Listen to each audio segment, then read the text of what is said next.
திருச்செந்தூர் சுப்பிரமணிய சுவாமி திருக்கோவிலில் தமிழக வெற்றிக் கழகத்தின் தலைவர் விஜய் சுவாமி தரிசனம் செய்தார். தமிழக சட்டமன்ற தேர்தல் கடந்த 23ஆம் தேதி நடைபெற்றது. இதற்காக தமிழக வெற்றிக் கழக தலைவர் விஜய் தமிழகம் முழுவதும் சுற்றுப்பயணம் மேற்கொண்டார். சட்டமன்ற தேர்தல் நிறைவடைந்த பிறகு முதல் முறையாக திருச்செந்தூர் முருகன் கோவிலுக்கு சுவாமி தரிசனம் செய்வதற்காக நேற்று நள்ளிரவு தனி விமானம் மூலம் சென்னையிலிருந்து கிளம்பினார்.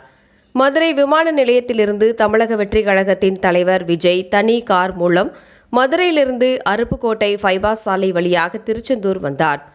இதையடுத்து திருச்செந்தூர் கோவில் வளாகத்தில் பேட்டரி கார் மூலம் ஏறிய அவர் கோவில் வாசலில் வந்து இறங்கினார். கோவிலில் சண்முக விலாச மண்டபத்தில் தமிழக வெற்றிக் கழகத்தின் தலைவர் விஜய்க்கு பக்த சபாவினர் பூரண கும்ப மரியாதை அளித்தனர். இதன் பின்னர் கோவிலுக்குள் சென்ற விஜய் முருகர், வள்ளி தெய்வானை, சண்முகர், தட்சிணாமூர்த்தி, பெருமாள், சத்ரு சம்ஹாரமூர்த்தி உள்ளிட்ட பரிவார தெய்வங்களை வழங்கினார். தொடர்ந்து வெளியே வந்த அவரை பார்த்த கோவிலுக்கு வருகை தந்த பொதுமக்கள், பக்தர்கள் மற்றும் தமிழக வெற்றிக் கழகத்தின் தொண்டர்கள், இளைஞர்கள் கையை அசைத்தனர். மீண்டும் கோவில் வாசலில் இருந்து பேட்டரி காரில் கிளம்பிய அவர் தனது காருக்கு கிளம்பி சென்றார். அங்கிருந்து காரில் தூத்துக்குடி விமான நிலையத்திற்கு சென்று தனது தனி விமானம் மூலம் மீண்டும் சென்னை சென்றார்.